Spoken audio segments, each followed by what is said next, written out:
me. I can't wait to chat all about the skin and a lot more. Yeah, I'm excited. I'm so glad. I'm so happy to have this conversation. I was excited when you reached out and said, let's have this chat, because it's one of my favorite topics for sure.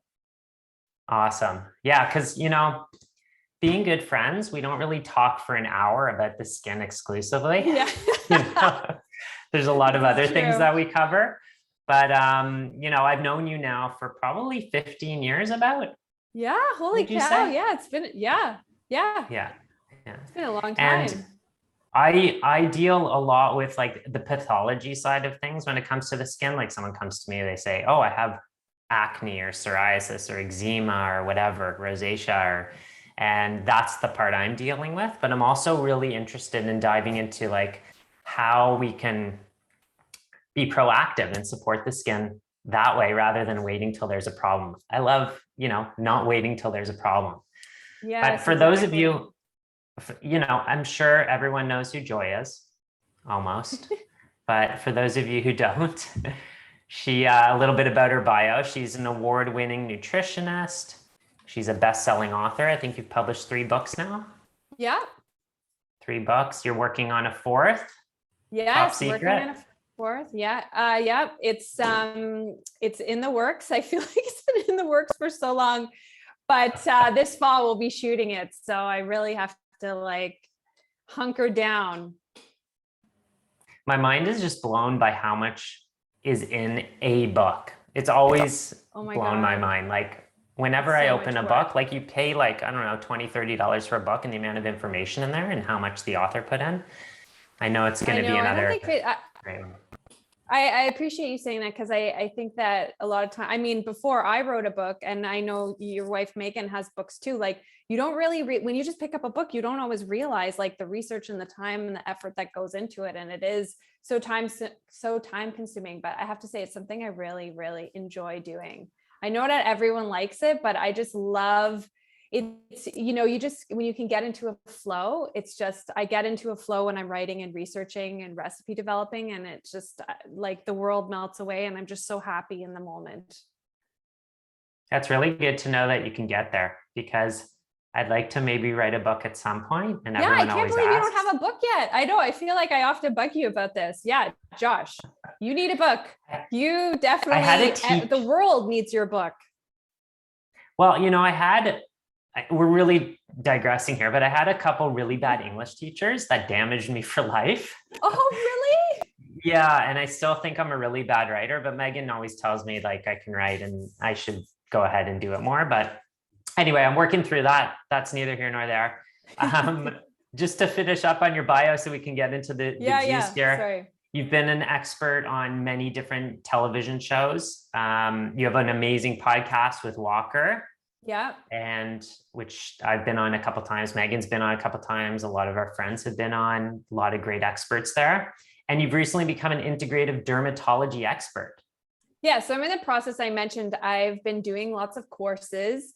I'm taking a program right now on integrative dermatology. So it's been really eye-opening for me, really learning, because I have all the natural world, the wellness world, solving skin issues. I feel like I've been in the thick of that, but really learning what is happening in the conventional world and then marrying those two has been really eye-opening and so educational for me. Amazing. Well, let's dive right into it. I've got a great way to start this off. Why don't you tell us what the worst thing for the skin is? Like, what's the worst? Yeah. Yeah. I don't think that someone mentioned the chat's not working. Someone said the chat, but you know what? It's maybe they could just put their questions in the Q&A. Yes, we do have a Q&A. I think I can chat though. Thank you for bringing that to my attention. Yeah, just thought I'd mention it. I don't know. I'll just work on that for a moment while you get started here. Okay. Okay. So your question was, what are the worst things for the skin? So we could look at this 2 different ways. So let's just tackle this. So we could look at topicals. What are the worst topicals for the skin? And then from an internal perspective, what are the worst things we can do for our skin?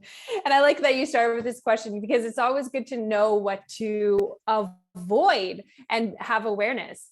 So if we start with topicals, I'd say the worst things for the skin are products like cleansers with soap, detergents, and alcohols, because they really they can really impact our skin microbiome, our skin barrier, which is part of our skin barrier function, and alter the skin's pH, because soap is it's more alkaline, and our skin has an acid mantle of around, our pH is around 5.5. So it's actually a bit lower than you would think. Your skin likes a more acidic, your skin needs to be a little bit more acidic. And the problem is a lot of cleansers have soaps and detergents and alcohols that impact our skin's pH. So we're bringing the pH up, which in some cases can be a cause of skin issues that people, don't even realize. So I would say, first of all, with topicals, really know what products you're using and avoid things that are too harsh and sort of stripping the skin. And then from an internal perspective, I'm sure you have lots to add to this conversation too, because this is so much of what you do as a functional medicine practitioner. But, what sticks out to me the most as being the worst thing for your skin would be sugar, because having blood sugar balance is so key for healthy skin. And the oiliness of our skin is regulated by hormones. And we know that sugar drives up insulin, which has a whole cascade effect on other hormones. So we know that if we're eating a lot of sugar and refined carbohydrates, foods that are spiking our blood sugar and increasing insulin, this actually causes the oil in our sebaceous glands. It triggers the hormones to say, produce more oil. So this is like the worst nightmare for like a hormonal teenager who's already producing a lot of oils, then eating sugar on top of that. And then what happens is that excess oil and bacteria, clogged pores, you end up with acne and pimples. And as an adult, if you have hormonal imbalance and then you're eating lots of sugars, again, this is going to affect, this is why adult acne is so common. I think so much of this can be traced back to a root cause of not having good blood sugar balance. Mm-hmm. Why do kids have such amazing skin and then it always starts at puberty? What's the connection there? Yeah. Well, the hormones are just kind of going nuts, right? Until you hit puberty, your hormones are all like fairly low, your estrogen and your testosterone. And then when you go through puberty, it's like, it's a bit of a tsunami of hormones. And even, if your child or your teenager eats so well, takes all the right supplements, it's still going to be kind of a tsunami of hormones, because it's a massive, I think we don't really acknowledge, at least I don't, we both have kids, but they're not at that stage yet. I'm sure when they get to that stage, we're going to be like, whoa, this tsunami and change in hormones is affecting their mood, affecting their skin.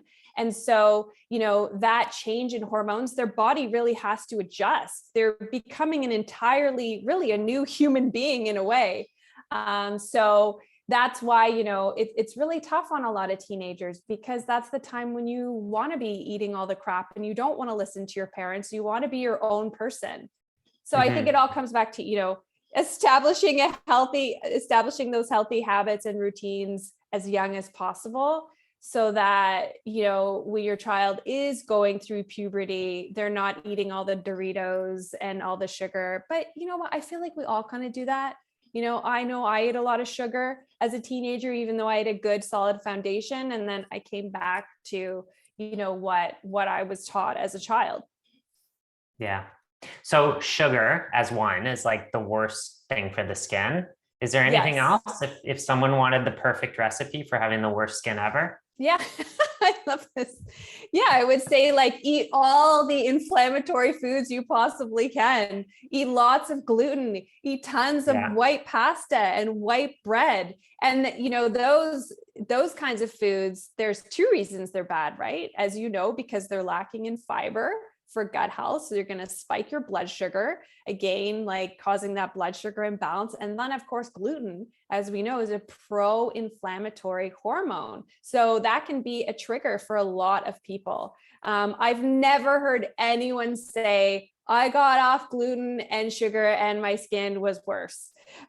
Dairy as well. And dairy has been proven in so many studies to be a driver for acne. There's been a lot of studies on dairy and acne. That one to me is a no-brainer. If you have acne and you are eating any form of dairy, you need to cut it out. I'm sorry, I know cheese is delicious, but a good transition would be to go from cow's milk dairy to goat or sheep. And if you're still having issues with your skin, then just cut it all out. But a lot of people, I notice, as you know, I don't see clients one-on-one like you do anymore, but when I used to, I would say about half of them had improvement in their gut health and their skin when they went from cow to only sheep and goat.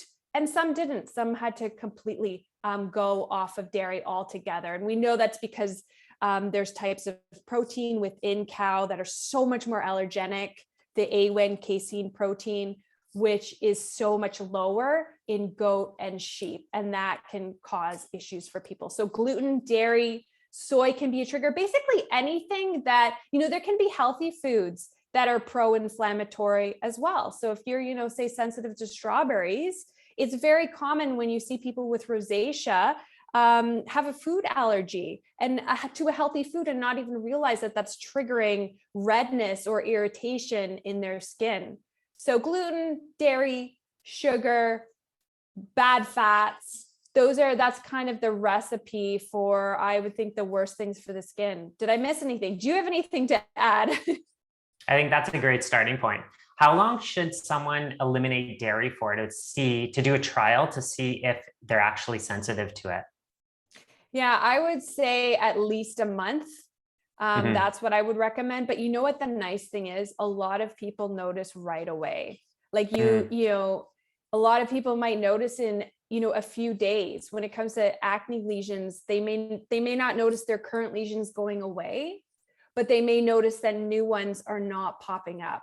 And that is really huge when you suffer from a skin condition like acne. And even if you don't suffer from a specific skin disorder or condition, avoid taking a break from those foods. You may notice that your skin just looks more vibrant, that it's less dull, that you're glowing more, because again, you're having a better balance of those hormones. Maybe your digestion is better and you're pooping more regularly because you're not eating so much dairy.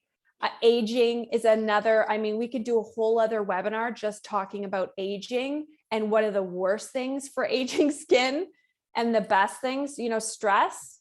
That's one other thing. Can I add just that? You asked, what are the worst things for skin? Stress. Of course. Yeah, stress.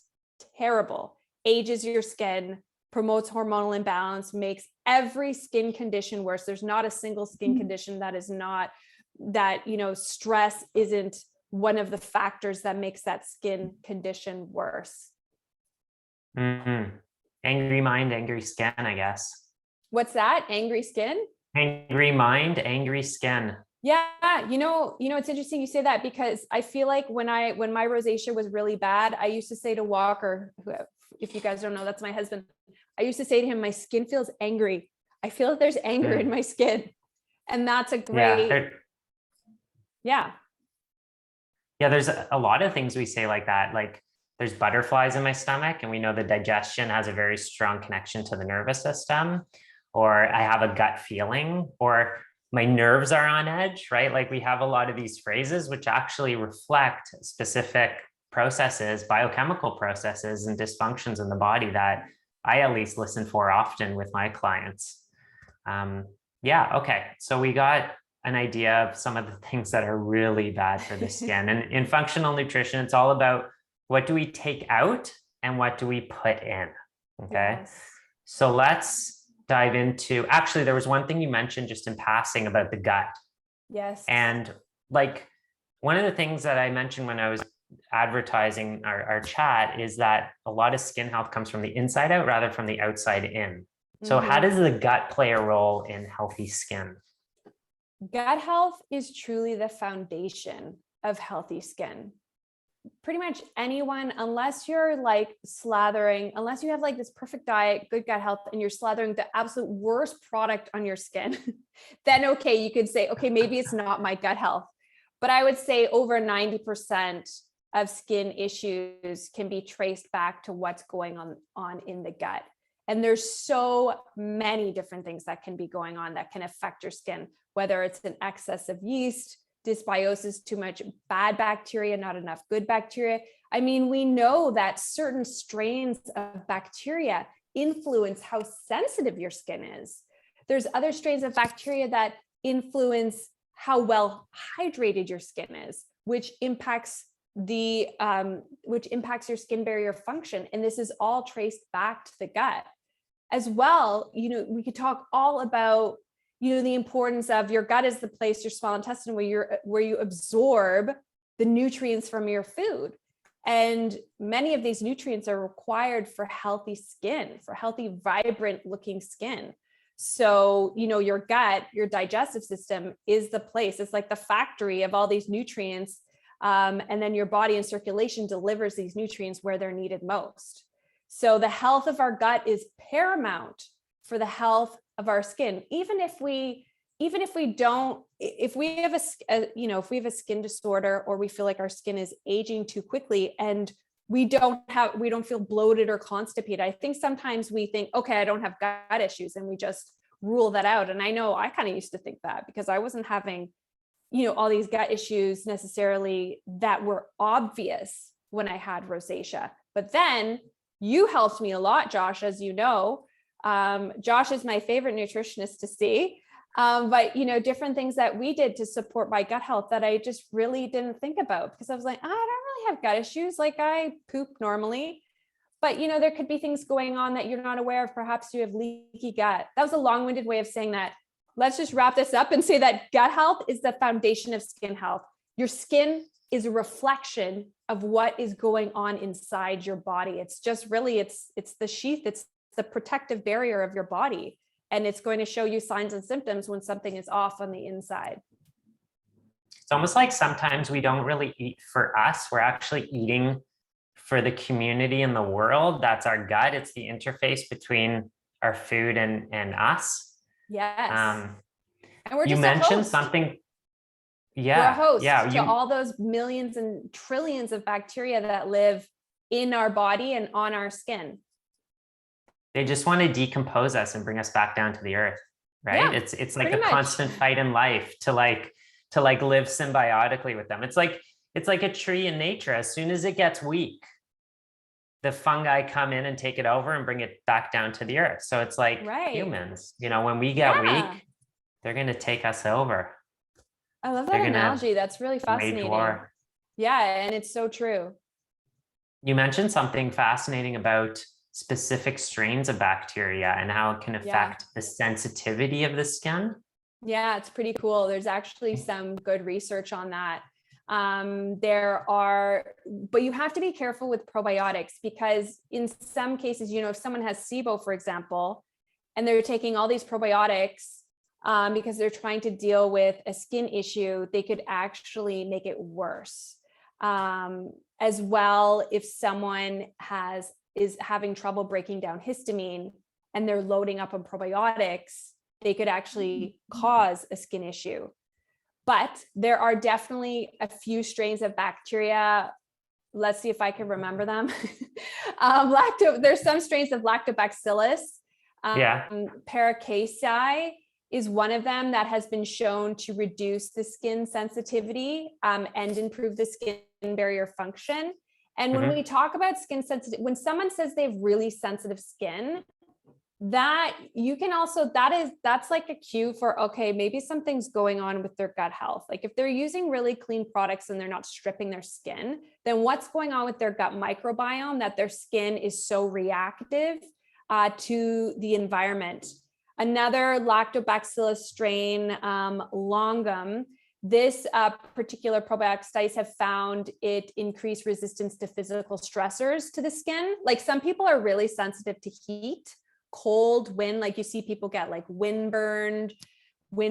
And then of course, many probiotics have, of course, antibacterial and anti-inflammatory properties. We know that different strains of bacteria can increase inflammatory chemicals, and some can lower inflammatory chemicals. And, when we're looking at skin issues, whether it's acne, rosacea, eczema, there's always underlying inflammation. So that's when coming back to gut health can be really helpful to see what's going on there. And I know, you, Josh, do a lot of great testing on people to figure out exactly what is going on with their gut. So, which is really great because then you get it in writing. Okay, this is sort of like a map of my gut. But of course, like symptoms you can really pay attention to symptoms, and they can tell you a lot about what's going on with your body too. Can you tell me a little bit more about rosacea specifically? I want to dive into some specific skin issues. I know you know quite a bit about it. Like, what are some of the underlying factors that I don't know, cause rosacea or predispose people to it? And like, what can they do about it? And what does it actually look like if someone has no idea what rosacea is? Yeah. So, well, it's interesting what you just said, that if someone doesn't know, because actually a lot of people have rosacea and don't even know it. Like in the US alone, over 15 million people suffer from rosacea, and more people don't even know. Because they just don't get it diagnosed, or they just think, okay, my skin is just always red, it's just always irritated. So it's an inflammatory condition of the skin. And it's in a white person like me, it's actually more common in white women of Celtic descent. So in someone with white skin, then you would obviously see its redness, its inflammation. You can see broken capillaries in the skin. That's sort of the first stage of rosacea. Then you move into other stages where they look like acne type lesions, but you're getting pimples. Some of them are just like raised papules on the skin. So you get bumps. Essentially, you're getting red bumps on your face along with chronic redness of the skin. It's more common in women, as I mentioned, but it tends to be more severe when men get it. Like you see this when you see an older man, you know how some elderly men have very large red noses? That is actually from rosacea. Because the skin is thickening. It can happen in women, but that's a form of rosacea when the skin is actually becoming thicker and the nose is getting larger. But for me personally, I had moderate to severe rosacea. So I had chronic redness, and I also had bumps. I had bumps all over my chin. I had bumps on my cheeks. I always looked like someone slapped me in the face. And then at times my skin felt so hot. This is when we were saying about angry skin. My skin felt like it was angry, but a lot of people don't realize that, that hot, when your skin feels like that, that's essentially like a rosacea flare. So you have blood rushing to the surface, and it can be triggered by things like stress. So, if you notice that your cheeks get red when you're stressed out, that is really just a form of rosacea. I mean, it doesn't mean that you now have rosacea and you have to do all the things to get rid of it. But that is, people who flush easily are also more prone to rosacea. And that's me for sure, because I flush really easily as well. What did you do to address it, and how long did it take? Yeah, so it took me about 3 to 4 years. I mean, I feel like it's a condition that I suffered from my whole life because, when I think back to being a teenager, I often had my cheeks were just always red, and I didn't really know. I just thought it was my face. But sorry, did you ask me what did I do? What were some of the things? Yeah, what did you do, and how long did it take? And I mean, right off the bat, you said 3 to 4 years, which is good for people to know, because at the beginning of our discussion, we talked about dairy and how like you should eliminate it for at least a month, which isn't that long compared to the amount of time it takes to address a specific condition or even to reverse it. That's been there for a while. Yeah. So, I mean, I would say 3 to 4 years because there was so much trial and error. I was doing so much research. I wanted to do it from a natural perspective. So I didn't have someone who is a rosacea natural expert saying these are all the things you need to do. So for me, it was really such an evolution, and I went the conventional route. I went the natural route. So for me, a big part of it was my gut health, was changing my skincare routine, was getting my stress levels in check, and changing up my supplements. And, it was so frustrating for me because I am already such a healthy person. So it was always very frustrating because I was like, why is this happening to me when I am so healthy? So I would never say there's like one single thing. It was definitely a journey, but what was very eye-opening was understanding the conventional methods for treating rosacea as well.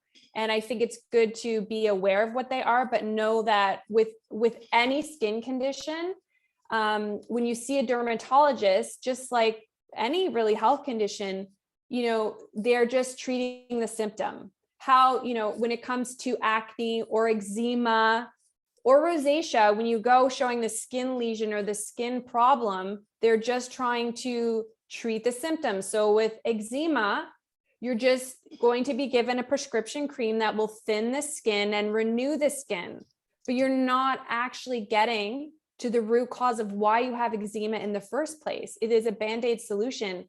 And I think a very dangerous one that a lot of people don't realize when they start down the road of using topical steroids, because a lot of people now suffer from topical steroid withdrawal. So, yeah. And I've always found that you can get a lot of information about what's going on in the body by the medical treatment that's used for that imbalance.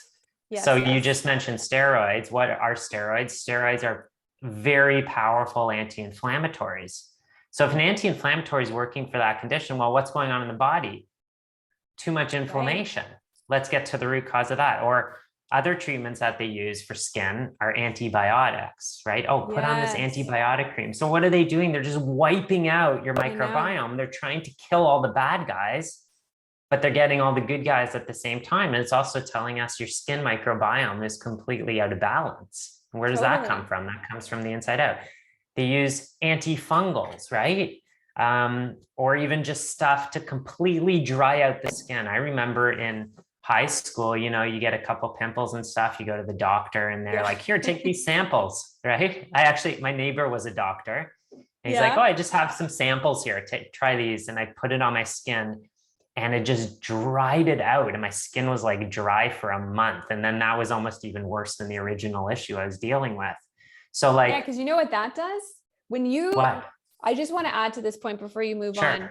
When you dry out the top layer of your skin, what a lot of people don't realize, even with things like tea tree oil. So if you're using something natural on a pimple, that will actually, the skin will be triggered to actually underneath will be triggered to produce more oil because the outside is getting so dry. So when you dry out the very top layer of the skin, oftentimes it makes it worse. So that pimple won't go away. Sometimes it gets even worse because you're not actually getting right to the root. You're not getting right in there to get it really dried out. That's why, it's just not, that's why even things like tea tree oil can just be like a Band-Aid solution. I just wanted to add that it can make it worse. So you create like a vicious cycle.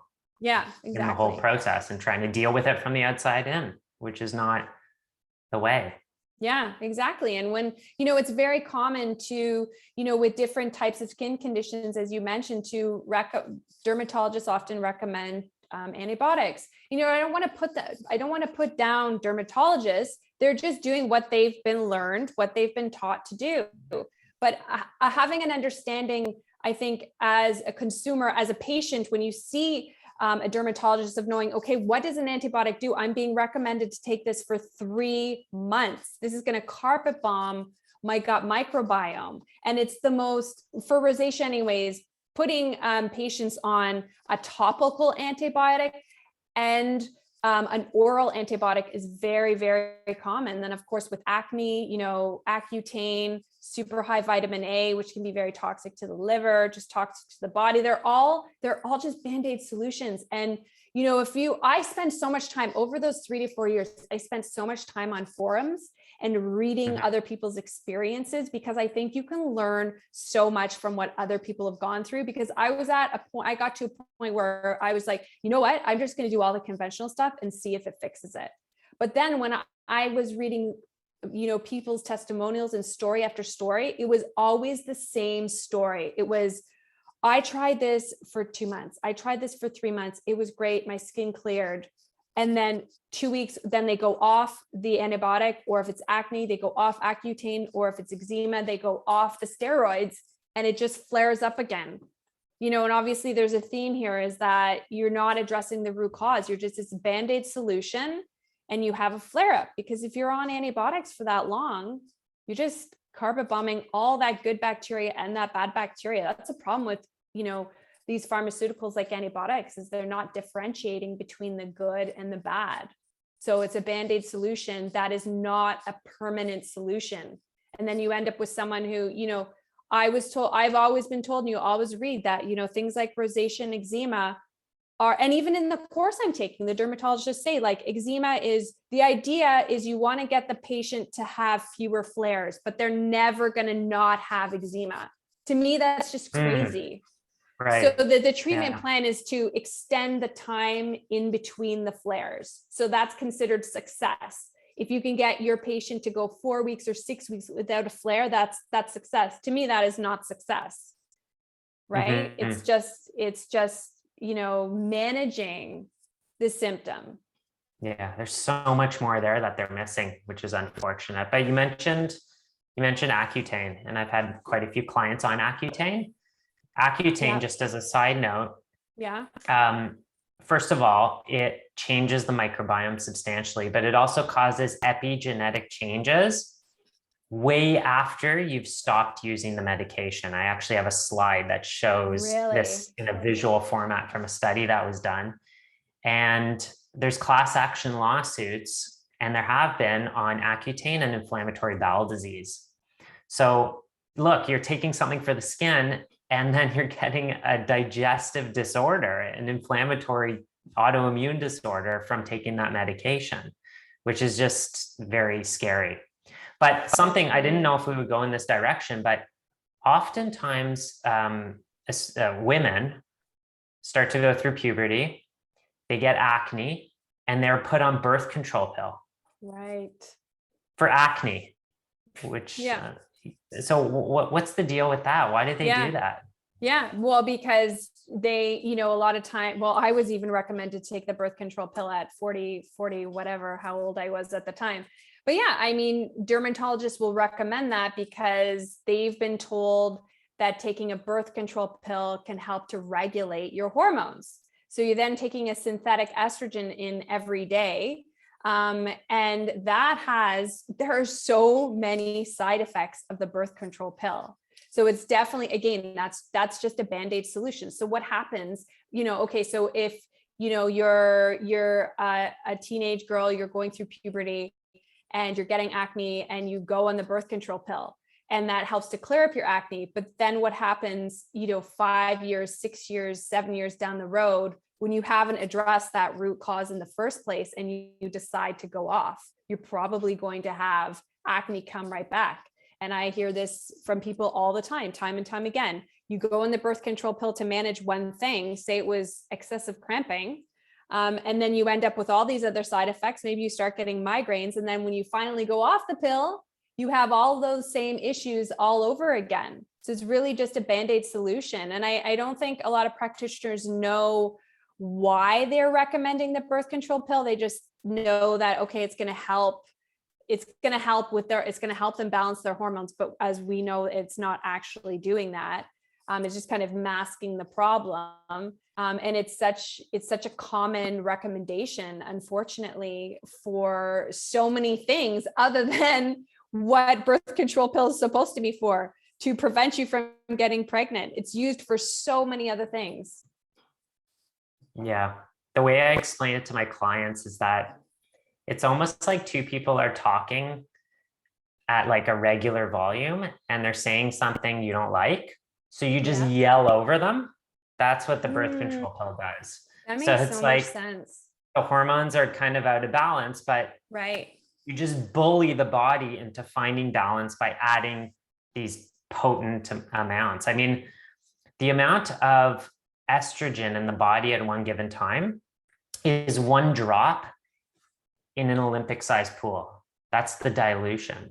So like, it's crazy what it can do to the body. There's nutrient depletions. I mean, I do this, I teach this to my students, and it's on almost every female's timeline, where they're like getting depleted of B2, B6, folic acid, B12, zinc, magnesium, and vitamin C. And I know some of those are really important for the skin.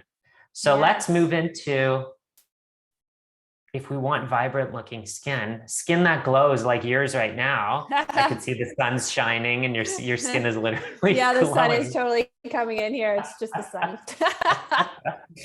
I've got, my son coming in the side. It's, an old trick to make the skin look good. Yeah, exactly.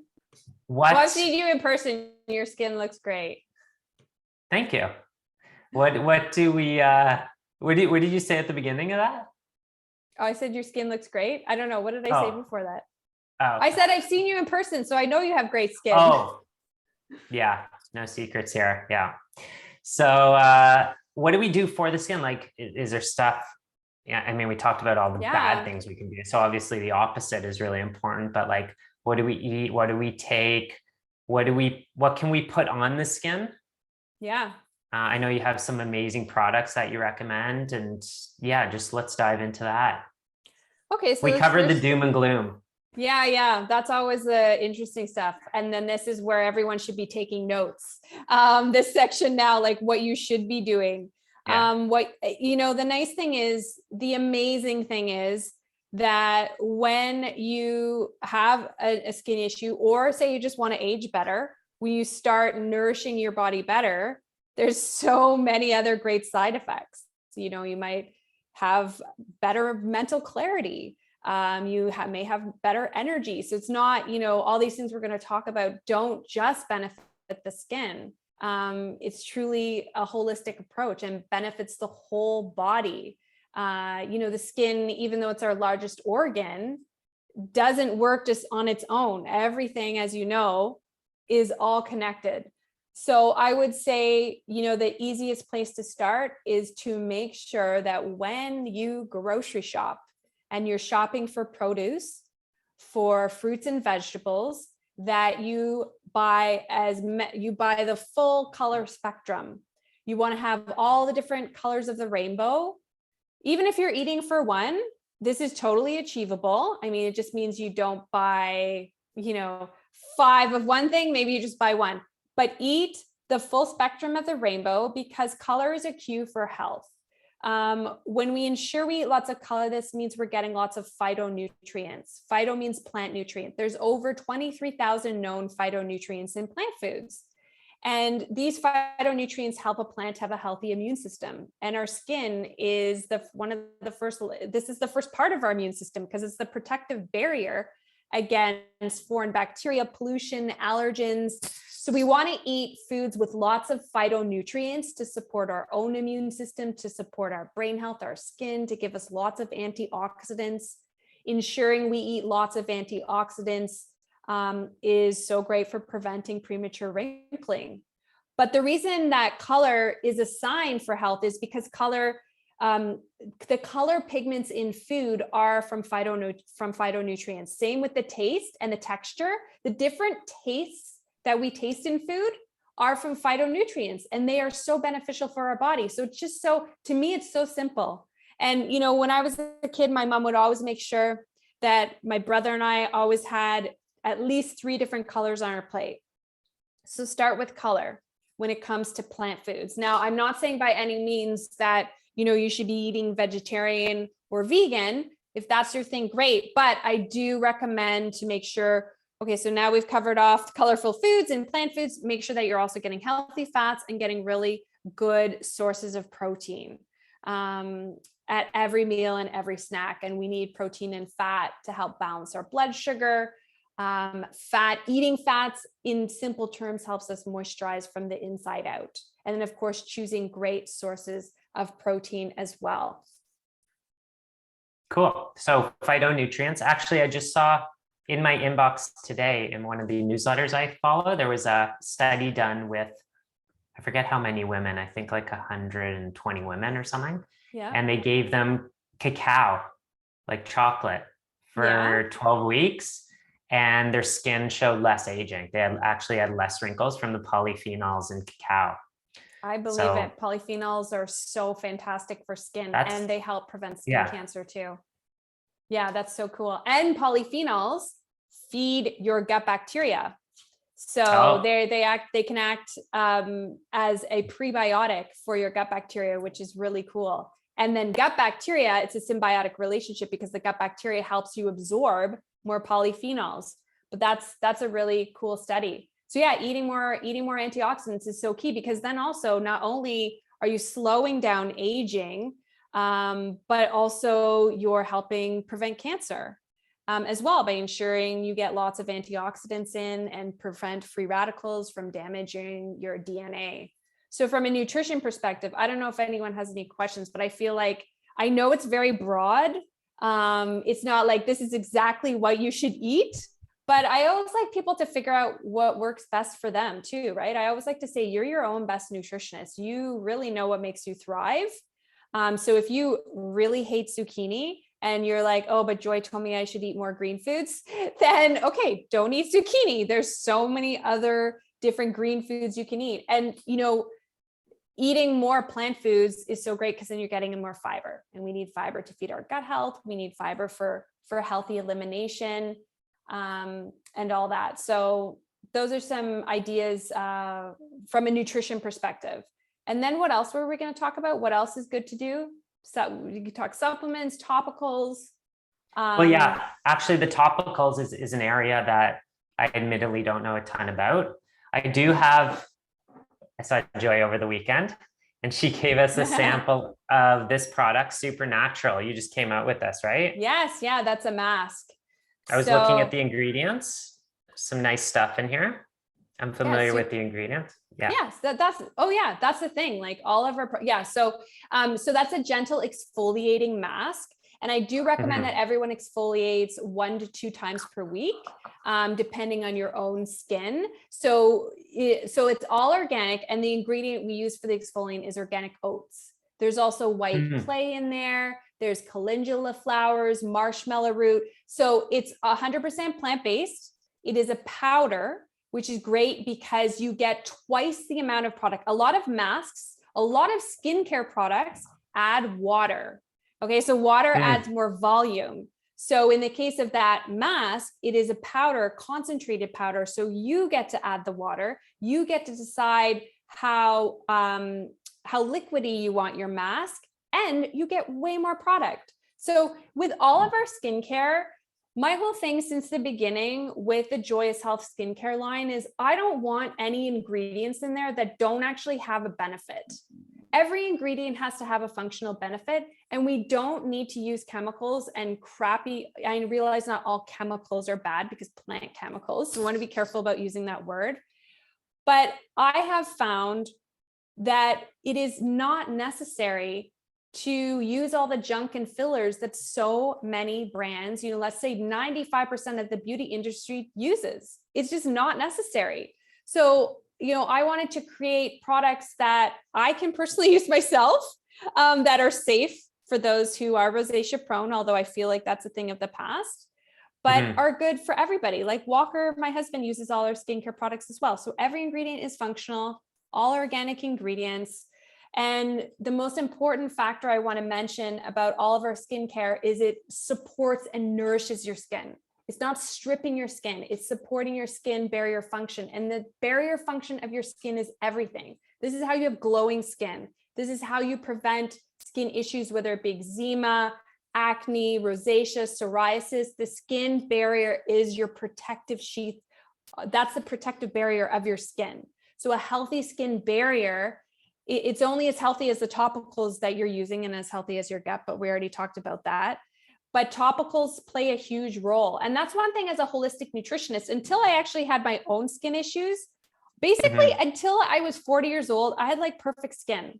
And then when I hit 40 and things went a little kooky, I developed these skin issues. And then I was like, whoa, then I really, I was always into more natural skincare, but then I was really into it because I realized, wow, like I need to do some things differently. So just to wrap up, because I don't want to babble on about this forever, but our skincare is really simple. It's just 3 steps. Cleanse your face, use a toner, so key to support that acid mantle and make sure that your skin is not too alkaline and to really nourish your skin. So cleanse, spritz with a toner, which is our magical mist, hydrosol, and then use a serum. Or if you like a moisturizer, some people like moisturizers. I just use our Hella Hydrating Serum. That's Yeah, I that, know you right? guys like our, yeah, that's our hella hydrating serum. And it's just 2 ingredients. That's it. Cold pressed organic rosehip oil. Rosehip oil is a fantastic essential oil that is not like, some essential oils can be very irritating to the skin. That's one that is generally great for everybody. If someone has acne prone skin, then I would suggest make it lighter. So make it a lighter coverage, like pump it into your hand and put a bit of water and then put it in your face. But it's just 2 ingredients, rosehip oil and hyaluronic acid. And hyaluronic acid is a really amazing ingredient because it can bind up to 1,000 times its weight in water, which is why it helps your skin be super hydrated and plump and really glow. And there's been some good studies on hyaluronic acid as well that, you know, within as a short amount of time as 7 days, you notice a big difference. And then when you've been using it for about a month or 2 months, you really notice how your skin has improved. And it looks, you know, for people who are, I don't know if there's any people on here who are 40 plus watching, but a lot of people don't realize that wrinkling skin as we age, especially as a woman, and our estrogen starts to decline and we have less elasticity in our skin, that's when you see more wrinkles. Dry skin is more wrinkly skin. So even though you can't necessarily, you've got the wrinkles, they're not just going to magically disappear. But if your skin is really dry, it's going to be so much more obvious how wrinkly your skin is. So that's why a lot of people feel like when they use products with hyaluronic acid or products that are super hydrating, that they look like they have less wrinkles, because it does look like that, because your skin becomes more plump when it's hydrated and you just can't see the wrinkles as well. And hyaluronic acid is something that's already in our body and it behaves there like a sponge for our skin. So I'm a big fan of that serum. So thanks for bringing that up. Of course. Yeah. I mean, that's fascinating because I recommend hyaluronic acid to a lot of people for joint issues. You could take it as a supplement. It lubricates the joints, the synovial joints. And I've even heard people have had injections of hyaluronic acid in their joints for people who have really, really bad joints. Have you noticed that helps people's skin too by taking it orally? I haven't gotten that feedback. Yeah, I guess I'm just because the curious. attention isn't there, but it'd be an interesting thing to look into. Yeah, totally. Yeah. I mean, that's why I'm a big fan of collagen too, because collagen I think is great for slowing down premature aging. And then of course the benefits for your joints too. But collagen taken orally, not like collagen put on your skin. Yeah, for sure. I know your husband's a bit of a celebrity walker and he uses this product. Do any other celebrities use this product? Because if a celebrity is using rosehip oil or something like that, it must be good. Yeah, there's actually a lot of celebrities, like Kate Middleton. So royalty uses it. Okay. Our good friend Julie Daniluk. Julie uses it. Yeah, it's such rosehip is it's my favorite. There's definitely a lot of celebrity. If people are impressed by celebrities, Kate Middleton, she's gorgeous. And that's like her favorite serum is one with rosehip oil. But we've made ours better because we've added the hyaluronic acid, because a lot of people just sell rosehip oil. But if you buy a rosehip oil and it is clear, that is not good rosehip oil, because interesting. So you probably noticed our rosehip oil is like an orangey color. It's like all over the lid here. Yeah, exactly. That is what it should look like. If it doesn't look like that, it's not been cold pressed. And so then you're not getting the benefits of all those fatty acids, and the fatty acids in rosehip oil are so nourishing to your skin.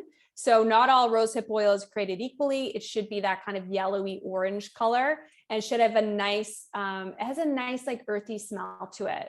And that's the thing. I'm not, when we talked about the worst things for the skin, we didn't even talk about, there's so much more things we could talk about, but fragrance, like we don't put fragrance in any of our products. In our dry shampoo, we add an essential oil for a nice smell, but very anti-fragrance, because it's just synthetic chemical garbage. Like, why are we putting that kind of stuff on our body? These, chemicals are hormone disruptors, and it's just not necessary, because when you have products that are just made with all plants, they naturally smell really nice. And they're not going to sit on the shelf and last for 5 years because they're going to go bad faster. But, with the rosehip oil, if you buy it and you store it in your fridge, it's going to last so much longer. but it lasts, like, if you're not, I mean, once you open it, if you open it and you're like, I'm not going to actually use it for a while, then put it in the fridge. Oh, that's a good tip. Great things to look out for. I remember a book that was published. There's lead in your lipstick. Oh And yeah. I remember seeing the cover, which is just a big thing of lipstick. I mean, like, do you really need to read the book? I mean, the title tells you everything that's in the book. Yeah, Right? totally. And there's still lead in so much lipstick and so many other heavy metals, because Mhm. that's how a lot of those colors are made. Like the like vibrant reds and like Mm. fuchsias require heavy metals to attain those types of colors. So Oh, always be cautious. Like when you see like really clean brand, like supposed clean natural beauty brands with really vibrant colors, you actually really want to ask them questions like, how are they obtaining those colors? Because it's just not really, it doesn't really exist in nature so much. Well, I mean, tomatoes are vibrant orange. I mean, yellow or yeah. red, whatever. It depends what kind of tomatoes you're eating. Yeah. But it's Yeah. really hard to get those kinds of colors in cosmetics to stay so potent. So it means there's going to be petroleum based ingredients. Lead is often used, which is pretty scary. I can't Mhm. remember. I read that book too, and I wish I could remember how many pounds of lipstick a woman eats in her lifetime. It was something crazy and disgusting. And I was like, wow. Yeah, because Right. where's it Because, going, right? Everyone right, always reapplies after they eat. right. You're ingesting that, right? It's Yeah. just like, Yeah.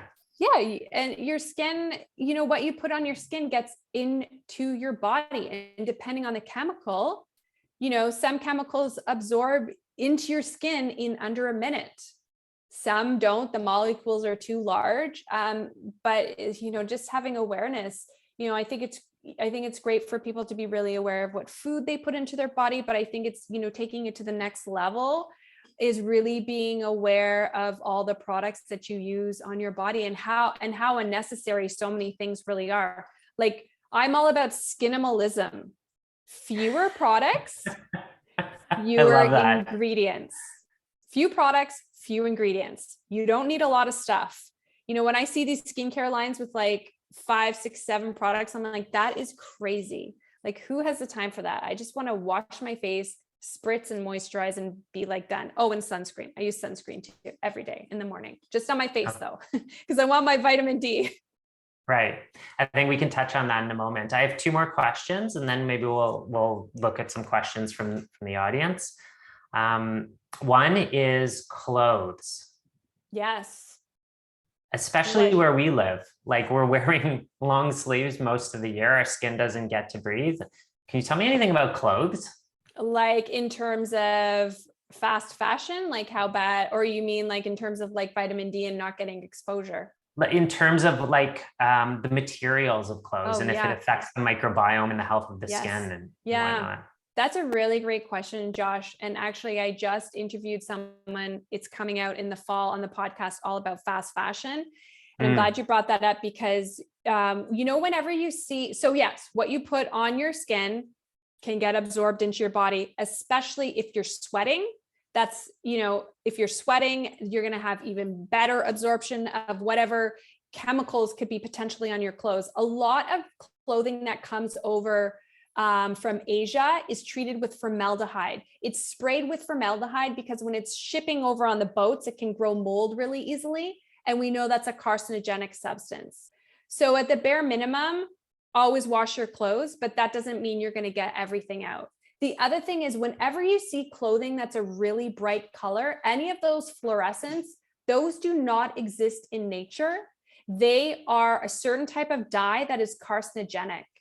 So avoid clothes that are like that fluorescent pink, fluorescent orange, any of the spectrum of like fluorescent colors or super bright are often dyes being used that are carcinogenic. So not only you want to think about the whole chain, like the factory that's dyeing the clothes, then you're wearing those clothes.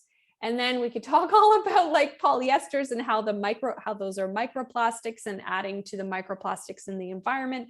Plus you're breathing them in, that's on your skin. So yeah, linen, cotton, ideally organic cotton is best, bamboo fabrics. Now, I'm not going to sit here and say that every piece of clothing I own is sustainable material, because I'd be lying. This shirt is maybe 4 years old, and I think it's probably some sort of poly cotton blend. But I think it's just having awareness, right? When you're going to go out to buy something new, just looking at what the material is. I think it just all starts with having awareness that empowers you to make better choices. And it's not about being perfect.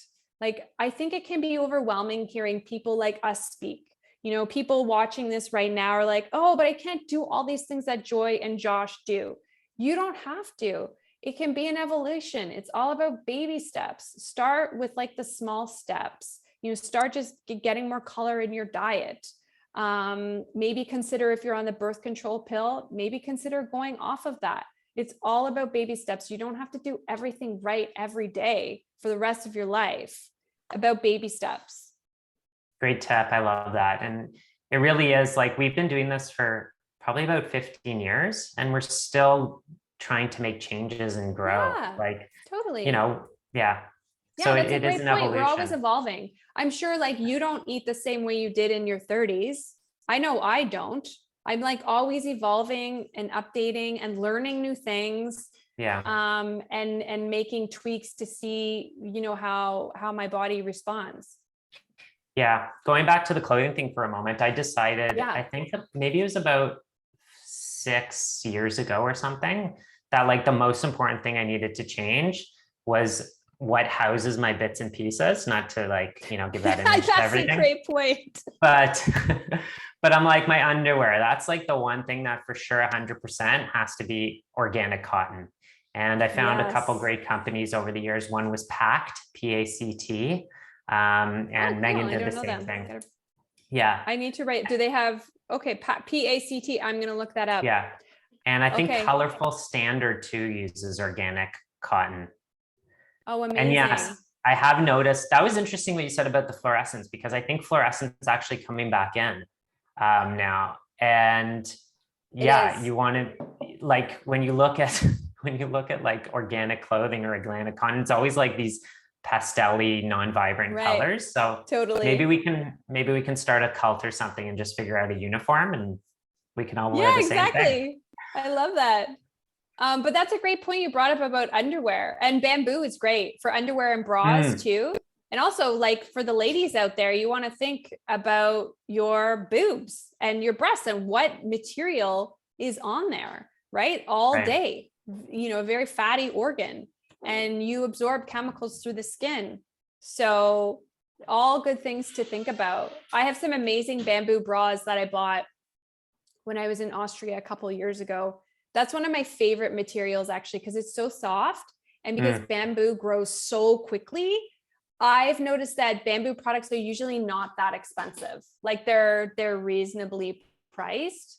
But I'm going to check out that Pact brand for Walker, because he definitely needs new undies. He like never buys underwear, and they're getting holes in them, and I'm going to treat him to some new undies. Yeah, they're my go-to. Any supplements that are great for the skin? Oh yeah, so many. Sort of the top ones that come to mind: zinc, but obviously you have to be careful with zinc. But I feel like if you have a skin issue, it's an absolute beauty. It's a total beauty mineral involved in cellular renewal and repair. It's good for acne-prone skin because it helps to heal acne lesions. And it's been shown in studies that zinc is often deficient in people who have acne. It's so anti-inflammatory. But people should talk to someone like you, because you don't want to just be taking bucket loads of zinc, because you can offset copper. The supplement I take has zinc and copper in it, and it's also a cofactor in collagen synthesis, so important for structure and support of our skin. What else? Fish oils or GLA. I take GLA every day personally, because GLA is an omega-6 fatty acid, but not the bad one. And why I like GLA so much, which is found in borage seed oil, GLA really helps to moisturize the skin from the inside out. And skin having, again, I know I keep coming back to the skin barrier function, but having well moisturized skin is so key to support that barrier, so that you can prevent premature aging, acne, rosacea, eczema, having that well-hydrated skin. Probiotics, S. boulardii is another one. You got me onto S. boulardii. That's a potent anti-inflammatory yeast. And I love that you mentioned fish oils and omega-6, because most people don't know, like we need a balance of about 3, 4, 5 to 1 ratio of omega-6 to omega-3 in the body. Yeah. But in the skin specifically, one of our colleagues, Paul Demita, told me this. Yeah.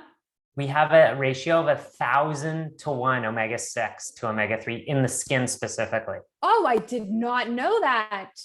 Yeah. Wow. So that's why, yeah. Yeah. So depending on what you're eating, if people are eating omega-6s that have been they're often destroyed, even in health foods, by heat and air. Like if you're having like an organic corn chip, you're getting a massive dose of destroyed omega-6s because they're using sunflower and safflower oil. As delicious Your as they skin are. is soaking that up. What? Right. I said as delicious as they are. Oh, they're so good. It's soaking that up and using those fats. So GLA can be that's a great tip. Yeah. Yeah. Get some good I love ones my in there. GLA. I take it. Yeah. Every day. That's like, it's like definitely a go-to. What else? Enzymes, digestive enzymes can be beneficial, for skin. B vitamins are really wonderful. But I mean, the great thing is about all these supplements is they can benefit so many other factors, right? In terms of, B vitamins with your energy metabolism and all that kind of thing. One of my takeaways from our discussion is that being vain has a lot of great side effects. Yes, it definitely does. That sums everything up perfectly. Let's chat just briefly about sunscreen. Yeah. Because that was really interesting without getting into the whole vitamin D thing. And then we'll take some questions. We have a whole bunch that have been submitted. Oh, awesome.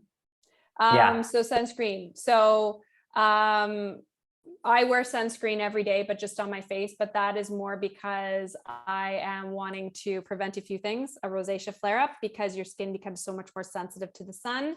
And honestly, vanity, just premature aging, age spots, because my skin is so fair. I'm so much more prone to sunspots, but I do not wear sunscreen on the rest of my body unless I'm going to go lay on the beach and I don't want to be as red as a lobster.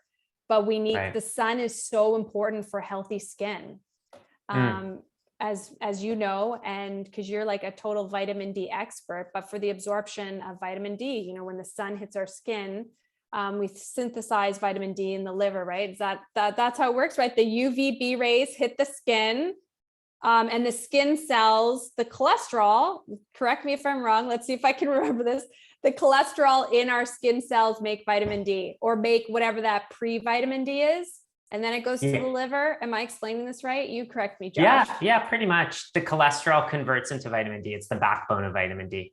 Right. So if you're wearing sunscreen over your whole body all the time, how are you getting vitamin D? And vitamin D is so important for so many things. Since we're talking about skin, it prevents dry skin. Like a deficiency of vitamin D is seen as dry, cracked heels, cracked knuckles. Low vitamin D. So what about you? Do you wear sunscreen at all? Rare occasion. Yeah. Yeah. Like a while ago, a number of years ago, we went to, when you go closer to the equator, like Mexico or whatever, right? The sun is literally like right above you. Like there's no shadow and you can burn in like 5 minutes. So totally, I would use it in that situation. But where we live in Toronto, the sun, even in the hottest parts of the summer, I rarely use sunscreen because I'm usually not going out for a long period of time during the highest time. Like I'm just being responsible with that. Yeah. And if anything, I usually just put it here because this gets really red on me. Yeah. Like this area. And zinc rarely too. On my arms and legs. I imagine you're using like the clean sunscreen, so zinc-based sunscreens. Yeah. We didn't talk about that yet, but avoiding the chemical-based sunscreens is really important. Those mineral ones are really cute because you end up with like just white all over your skin, right? Oh, Vienna loves it. It doesn't rub in. I know Vienna's at the age now when I put sunscreen on her face, she's always like, "Mommy, it's so white." She's just like so embarrassed. And I'm like, "Don't worry, it's gonna like It absorbs in eventually. Do you remember zinc sticks? Remember how big they were in like the late 80s? Yes. I think it was like all Yeah, the they were colored like so sticks. popular. Yeah, Yeah, that should gotta bring actually that come back. back. That's a trend I wouldn't mind seeing come back. A clean Maybe you should version of make a it. zinc stick. Yeah, seriously. I like that idea. That's where I always put extra sunscreen as well, is on my nose, because I've Yeah, had so many burns on my face in the past. yeah, So I have to be really careful. yeah. So like anything, it's just responsible sun usage. Yeah, Okay, let's yeah. move to some of the questions. So the first one here from Rebecca is homemade apple cider vinegar face toner good for the skin? Yeah, it can be. Because obviously it's going to be a little bit more acidic, but you want to be really careful with this kind of stuff because it can be too strong. So if you are going to make an apple cider vinegar toner, I can't think of the exact ratio off the top of my head, but you'd want to have a lot more water than apple cider vinegar. And I would use it as a spray. I'd put it in a spray bottle, as opposed to putting it on like a cotton round and then applying it right to your skin. I like apple cider vinegar from a beauty perspective, more for hair though, putting in your hair, because it really softens your hair and it like strips it of like buildup. How do you do that? Yeah, so you could put it in you could put like, let me just think of the ratio here. I would probably do for hair, you could do like a 4-to-1 ratio, like water to apple cider vinegar, and then spray it in your hair. Some people use it to actually, instead of shampoo, but you do it in the shower when your hair is wet, spray it all over your hair and then wash it out. It acts as a conditioner and it helps to strip out like product buildup on your hair. Great tips. Okay, a couple comments. One is anonymous says that they worked with teens at an orphanage in Africa and there was absolutely no acne. The skin was amazing. Oh. And there was no sugar consumption. So that's No interesting. sugar. Yeah, and I imagine they're eating a lot of unprocessed foods, lots of lentils, and probably just like foods that don't have additives. So that's amazing. For sure. Lots of great stuff probably for the gut as well. A lot of prebiotics. Yeah. Oh yeah, for sure. Another comment from Saskia that she can't wait for your fourth book. Yay. And agrees I should write a book, but that's a discussion. Yes, Josh, do it. But yes, I can't wait for your next book either. I think it's any hints, clues as to what you're working on? Yeah, I'll just tell you quickly that. So I'm going to do 60 recipes and they're going to definitely, obviously be very anti-inflammatory focused, gluten-free. And I'm going to do 25 DIY beauty recipes. So an apple cider vinegar toner will definitely be in there. Nice. You're making your own face mask with ingredients that you have in your kitchen. Awesome. Okay, next question from Lori is she's asking about probiotics and saying that she can't tolerate the ones with lots of billions of probiotics. Would Bacillus coagulans 1 million be a good place to start? I don't know what that exact strain is. So I can't, do you, Josh, know what that exact strain is? I've never heard of that. I don't know if that's a spelling error. I would maybe, it could just be, there's so many different things, right? She could have SIBO. It could be that, sometimes with probiotics, your gut, you do get kind of bloated and flatulent sometimes when starting a probiotic. It might just not be the right probiotic for you. Okay, cool. What about a water softener? Any thoughts on that in the skin? Yeah. So hard water is really hard on the skin. In Toronto, our water, I don't know where this person lives. Maybe they can tell us. Oh, they're on well water with a water softener. Okay. So they have to soften their water. Like in Toronto, some people think our water is too hard and they soften it. I don't think that's necessary, but you do have to soften well water. And it depends how soft you're making it, but I would say that's fine. And also coated tongue. So often, I'm sure, Josh, you could answer that question, but oftentimes that can be excess yeast in the body, right? Yeah, that's probably a sign of dysbiosis in the gut because the mouth is the first part of the whole gut. Right. Okay, question from Emmy. Would the 5-hour protocol help with eczema or are additional supplements needed? So are they talking about like reducing certain things, replacing certain things, like replacing the gut? Yeah, I'll take that Okay, you because take that then. that's one of the things I teach in my certification program and in my digestive course is the 5 Okay. hours to digestive healing, which is Oh, amazing. remove. So taking out all the bad stuff, replace. So replacing digestive factors like hydrochloric acid and enzymes, re-inoculating, repairing, and rebalancing. So those are the 5 hours to digestive healing. And those would be essential to addressing any skin issue, really, because I mean, digestion, as we chatted about before, is really where everything begins and everything ends. So without good digestion, skin's not going to be good. Exactly. Should I take vitamin A? Yeah. I thought you were saying, should I answer? Should you? Sorry, this is the next one from Midge. Yeah. Now, I don't know. just Should as you? as a caveat, we can't give any personal advice. Like if this is specific to you, Midge, like we have no idea your health history or what you're doing or, you know, what nutrients you take on a regular basis. But can you comment on vitamin A, Joy? Yeah. Vitamin A can definitely help with skin cell renewal. Like vitamin A taken in small amounts can be great for the skin, but I totally agree with what Josh is saying. I think when it comes to individual nutrients, it's a really good idea to speak to your natural health practitioner who knows your health history and can advise. I'm thinking that person's asking about the vitamin A because of certain acne type medications are very, very high in like toxic levels of vitamin A. But there's two different things here, right? There's like taking a supplement with beta carotene versus, taking a prescription drug with very high levels of vitamin A. So I think that's a question to ask your practitioner. Is it something that you need to take? Yeah, for sure. And it's also something that we cover in great detail in my supplements course. Oh, amazing. So if you're interested in learning more, you can join me there. Kirsten's asking about psoriasis. We didn't really touch on that too much. Do you have any input on that? No, we didn't. To give it like a quick answer, because I know we have lots of questions here, I would say anti-inflammatory diet.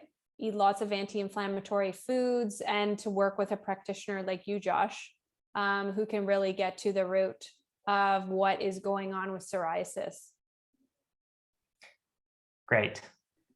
This next question, I'm just smiling already because it's become so popular, the carnivore diet. Totally. Yes. So what is your opinion on the carnivore diet? I have severe eczema and I've been working on my gut health with a functional practitioner, naturopath.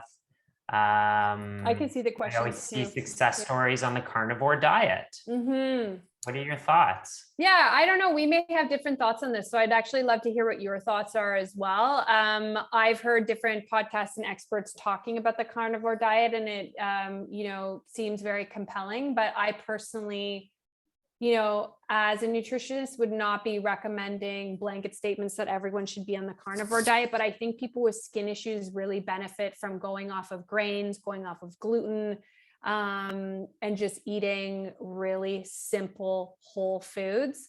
So that's sort of not really an answer, but my feeling is, when it comes to skin issues, sometimes it's a lot of trial and error.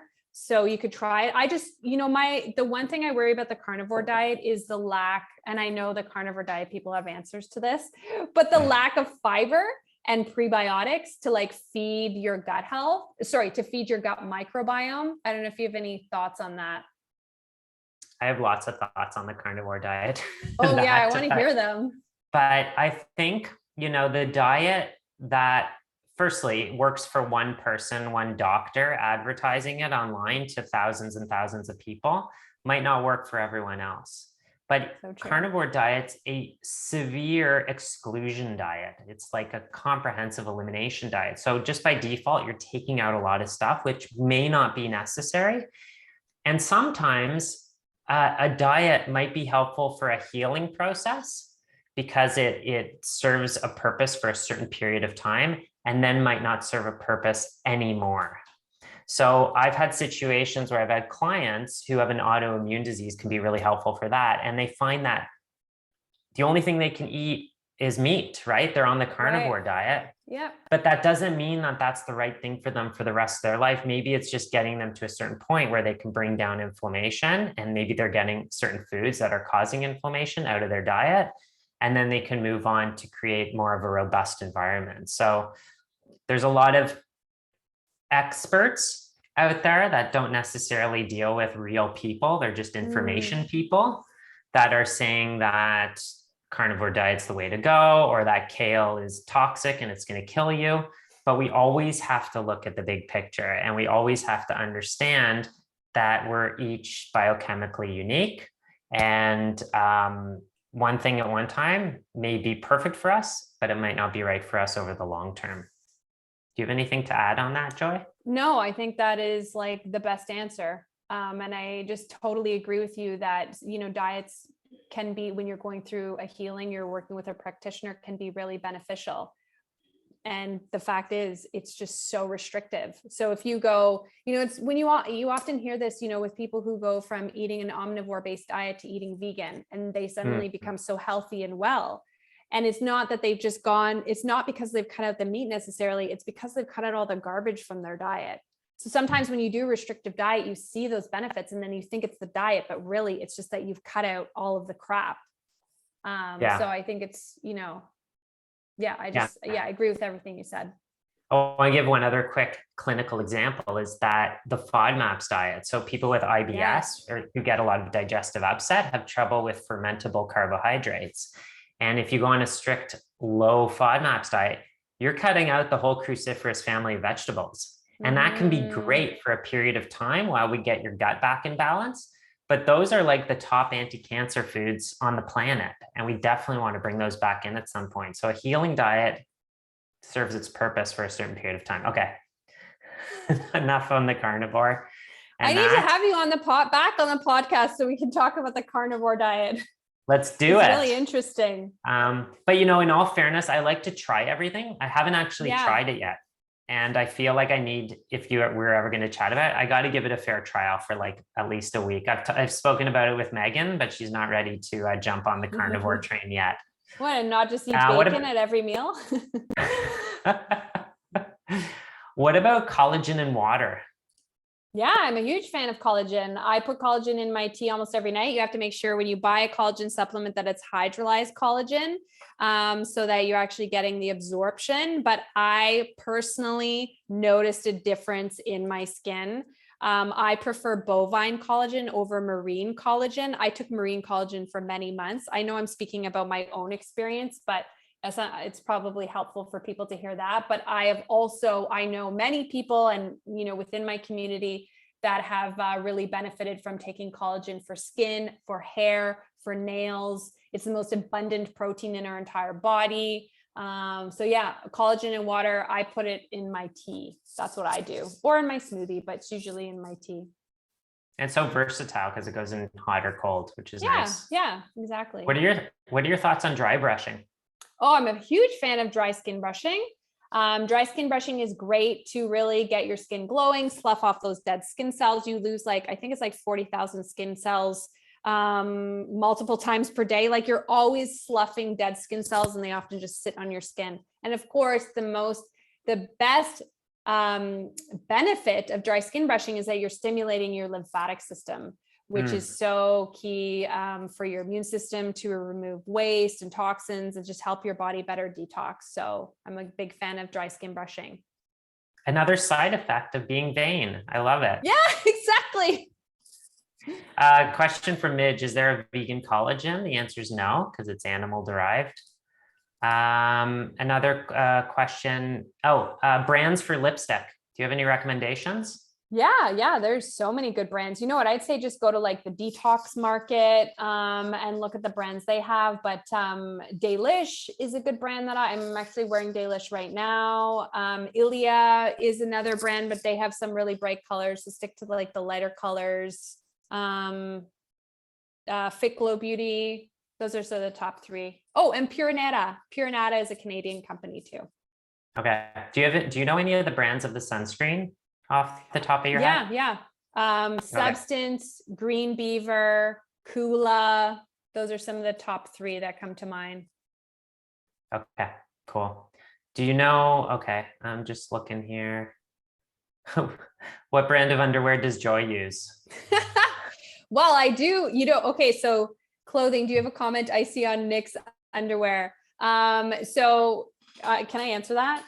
There was a Yeah, whole of thing with, course. so I there didn't was know a what whole that thing. was. Yeah, there was a whole thing about the Nick's period undies. Apparently Oh, had okay. some chemical in their undies, but they have released reports to say that they don't have it. I don't use the Nick's period underwear, but I do have some of the Nick's undies. I find them very comfortable. But I also have bamboo underwear that I really like. But you're not going to like my answer because I bought all of that stuff when I was in Austria a couple of years ago. So it's not I don't even know what the brand is, but I do have Nick's undies. I just don't use the period undies. Yeah, well, we did talk about a couple that are available here, like Colorful Yeah, packed. Standard and Packed. Yeah. And like health food store near, like Nico's store near us had a bamboo underwear that I recently Oh, tried, but I forget the name of that brand.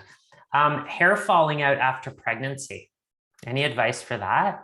yeah, I would definitely. I mean, it's so common. I would just make Yeah. sure. Yeah, sometimes I even freaked out about it myself when it happened to me. But when you're pregnant, your hair goes into like a resting phase, and you actually stop losing hair. And your hair, even though your hair seems like it's growing faster, it's actually more that your hair is falling out at a much lesser rate. So then, Mhm. once you have your baby, your hair then starts to go back to normal and shed. So first of all, make sure that it's just not a norm, like your body's going to just, it's shedding like normal and you have all this extra hair. So it's shedding that. And if it is in excess, then I think the first place I would check is thyroid health. What about you, Josh? I think that's great advice. Yeah, without going into it in so much detail. But yeah, Yeah. it is a natural part of the pregnancy process. So just give it time. And if it doesn't come back to baseline over a few months, then maybe you need to investigate further. What is the name of your skincare products that we chatted about? Or just Yeah. So anything if you that you go, recommend? yeah. So if you go to shopjoyoushealth.com, so shop JOYOUS health.com, you'll find our mask, our serum, our cleanser, and our toner mist. Or just go to joyoushealth.com, click on shop, and you'll find all the details there, ingredients and everything. Awesome. Is there, I think that about wraps it up. Do you have Yeah, anything great. you want to add? Do you want to just tell people where they can find you or, in addition to what you just mentioned? Yeah, sure. So you find me on Instagram at Joyous Health. Also find me on TikTok. I am Oh, TikToking. I sounded so old there. I'm TikToking. And also, my website, joyoushealth.com, where you'll find all sorts of things about living joyously and as healthfully and happily as possible. and everyone should look out for your new book in like A couple of years. a year, a couple of years. Yeah, No, it's a a few long years. process. Yeah, totally. Don't look out for it. You'll find out when it's coming. So, well, I think that was an awesome discussion, and I learned a ton about Yeah. skincare. Me and Walker maybe have to get together one day and do some face masks together. Yes, you guys should. Yeah, and bring the skincare to the men. Yes, totally. Well, it's funny. I often get people asking me, can men use your skincare? And yes, of course. I didn't create it just for women. Walker uses their skincare, but Walker's funny. He washes his face when he feels like it's dirty. So sometimes it's only like every 3-4 days. He's like, oh, my skin looks a little dirty. Maybe I'll wash it with the cleanser. But yeah, they're for guys too. And I just want to thank you, Josh, for this really great discussion. I really love chatting with you, and you have so much valuable information to share. So if there's people who join maybe from my community, go and follow Josh on Instagram and his blog and all that kind of stuff, because you are doing a great job. And I always love how you take complicated nutrition information and make it really easy to understand. I think you have a knack for doing that. So I appreciate everything that you do. Thanks, Joy. I appreciate it. Well, thank you so much for joining me. This is awesome. I got to ask you all the questions that I wouldn't typically ask you at a party, at a brunch. And yeah, so I'd love to do this again some point. But for now, if anyone caught the end of this or wants to go back and check out some of the information, there will be a replay available. And I hope to see all of you again sometime soon in a course or maybe in person. Other than that, have a great day. Take care. Awesome. Thanks, everyone. Bye. Bye, Josh. Bye.